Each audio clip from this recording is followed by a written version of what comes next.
On this edition of Phoenix News, we dust off some childhood favorites, play on stage alongside world-class musicians, and get an exclusive look at a new elective class that is being offered here at SOI. All this and more.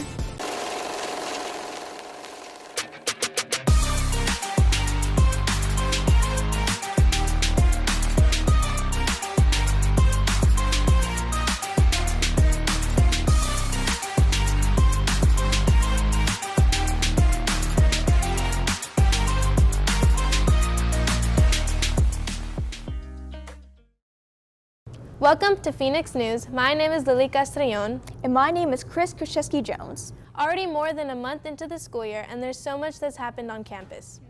Right? It's been so much fun, but something I'm still a little confused about is the new dismissal time. After years of the same schedule, it can be a little jarring when it gets switched up. I agree, and I know a lot of students feel the same way. Our team had the opportunity to speak with administrators about everything concerning our early dismissal times on Wednesdays.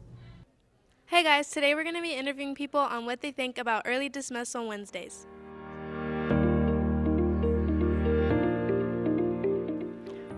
What do you think about early dismissal Wednesdays? I really do like the early dismissal Wednesdays because I take a lot of extra classes, so it gives me more time to study and read a bunch of the chapters that are assigned each night. I think it's really fun because, you have your extra time later on after school, and I think it's really helpful. I think it's an excellent idea because I think it allows not just the students to have a little mid-week break, but also for the teachers to plan and get together with their collaborative teams. I mean, that's what it is, collaborative team communities. And so for the foreign language group, we get together every Wednesday. In all honesty, I do like it. I like it because it gives us a chance to collaborate with other people. Like, I'm in the arts, right? So I get to hear what's going on with other teachers, and we kind of sort of figure out a plan to make the best thing for you guys. We may be the school of innovation, but sometimes change can still stress us out. Do you ever miss the days when we got to sit on the couch and watch cartoons all day? Yes, literally all the time. Phoenix News reporter Fernando Bautista helped put together all of the best cartoons for our nostalgia of our childhood to give us some nostalgia-filled news. Cartoons have been a staple since as long as television has been around. They captivate an audience and leave viewers wanting more. Today, we are going to talk about some of our favorite cartoons that you may have heard of.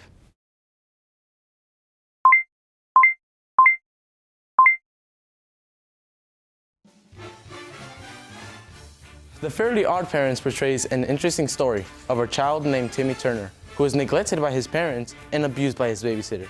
Hello, Mother. Hello, Father. Can you help me with my homework? We don't have time to help you with your homework like good parents should. We're watching our favorite show, The Bad Parent Hunter. Yeah, so here, go play with this dangerous acid in the street. Because of this, he was granted 2 fairy godparents. Their names are Cosmo and Wanda, and they were sent to improve his miserable life. September 3rd, 2007, we were blessed with Word Girl. According to PBSKids.org, Word Girl was the animated superhero that fights crime using her strength and astonishing vocabulary. A competition is a contest between rivals. Don't worry, Huggy. None of our rivals are here. Of course, Word Girl could not complete her missions alone without her monkey sidekick, Captain Huggy Face. She did everything from saving kids to stopping a jewelry store from getting robbed, all while teaching kids definitions of words. Phineas and Ferb is about 2 stepbrothers that do crazy things during their 104-day summer vacation. Everything from building time machines to building roller coasters.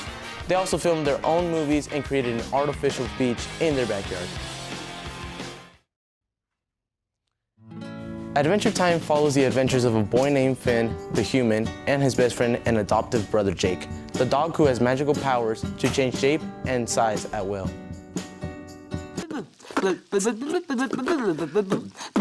Yeah!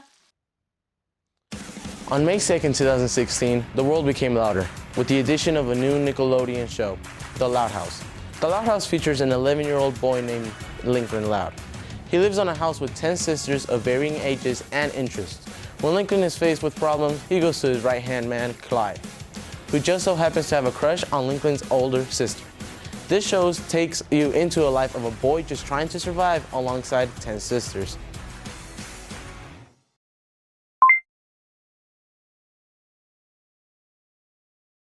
The nostalgia is real. Be sure to come back next time to look at some spooky animated specials for our upcoming Halloween show. Hey Chris, remember the new band we talked about last episode? Of course, I walked past the band room the other morning and had to say they sounded incredible. Well, the DTSOI High School Wind Symphony and Middle School Symphonic Band is making their debut performance alongside some very talented brass players this fall.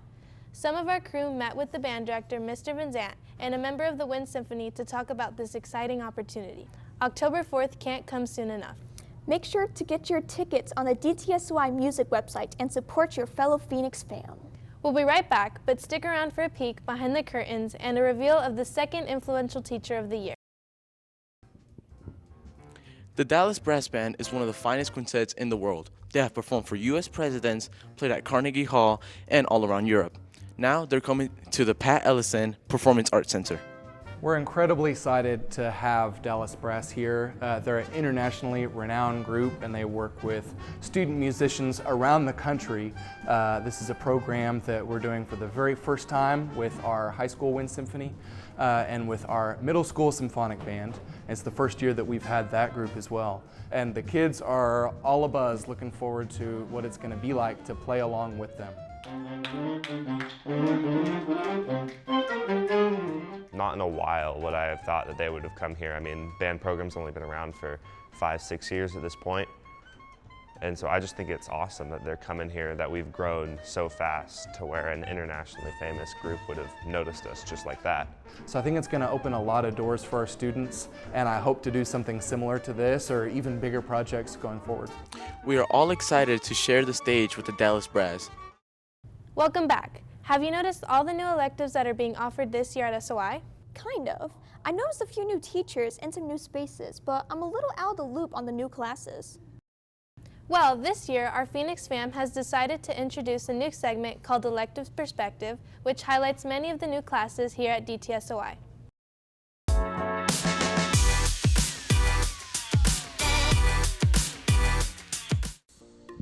What's up, Phoenix fam? My name is Emma, and today we're going to find some of the core classes here at DTSOI. Hello, I'm JJ, and I'm going to be reporting for Phoenix News, and today we are with Miss iBoss. Hi, Miss iBoss. So you teach fashion design, correct? I do. First off, I know this is a new class. How well did that pitch to get this class to become an SOI class? It went really amazing. So I went through the process of actually submitting some paperwork to the admin last year and mentioned that, hey, I do this outside of school. This is what my bachelor's degree was in, and we don't have that niche here yet at DTSOI, and I think it'd be an excellent fit. And so I submitted the paperwork and had several meetings with them, and they were 100% on board and extremely supportive of starting this program. And you mentioned you did this out of school, correct? Yes. All right. Can you elaborate on that? Like, what did you just learn about it, or did you do this for like a side business type thing? Yeah, so I actually, outside of school, I'm a fashion designer here in Northwest Arkansas. I'll actually be showing at Northwest Arkansas Fashion Week in November. It's going to be taking place at Crystal Bridges, and so I'm really excited to show a 20-piece line for that. And so once I graduated with my bachelor's degree, I went through the process of interning and did some studies, and then went into launching my own business outside of school. What inspired you to teach other people how to do this? Yeah, so one of the things that I noticed in my working with fabrics and apparel is that even though I had a degree, there's a lot of skills that are going unused out there for people who can sew, and it's really a dying art. And so when we look at apparel and we look at fashion, you don't necessarily have to have a crazy college degree in order to break into the market. It's very much an entrepreneurial market, and I know multiple designers here locally who never had formal training as far as schooling, and so I thought it'd be a really great thing to teach students here so they could try to break into the market as well, especially at a young age. Well, thank you, Miss iBoss. That's going to be your interview. I hope you have a great day. Yeah. Thank you so much. This seems like a class some of our students should be taking to keep them on track with trends in pop culture fashion. I strongly agree. It's that time in our show where we highlight one of the many awesome teachers we have. For our second influential teacher, our student body chose graphic design teacher, Miss Mitchell. Yes, this is her second year teaching here, and congratulations to her for being nominated. I think teaching SOI is really exciting because we have a lot of cool opportunities that students get to explore. I like Miss Mitchell's class because she gives us instructions, but she gives us freedom in those instructions. So we have room to make mistakes, and when we do, she helps us and she corrects us. And when we ask questions, she doesn't give us the answer right away. She helps us to hint at the answer, and on our own we find it. I think when students grasp the concepts that we teach in graphic design, it's super exciting to see that they really find their own creativity and inspiration in their designs. I really just hope students find something they can take out of here, whether it's design related or just a business skill that they see that they could use in the future. Thank you, Ms. Mitchell. That's going to be a wrap for this show. Yes, thank you for watching, and we will see you next time.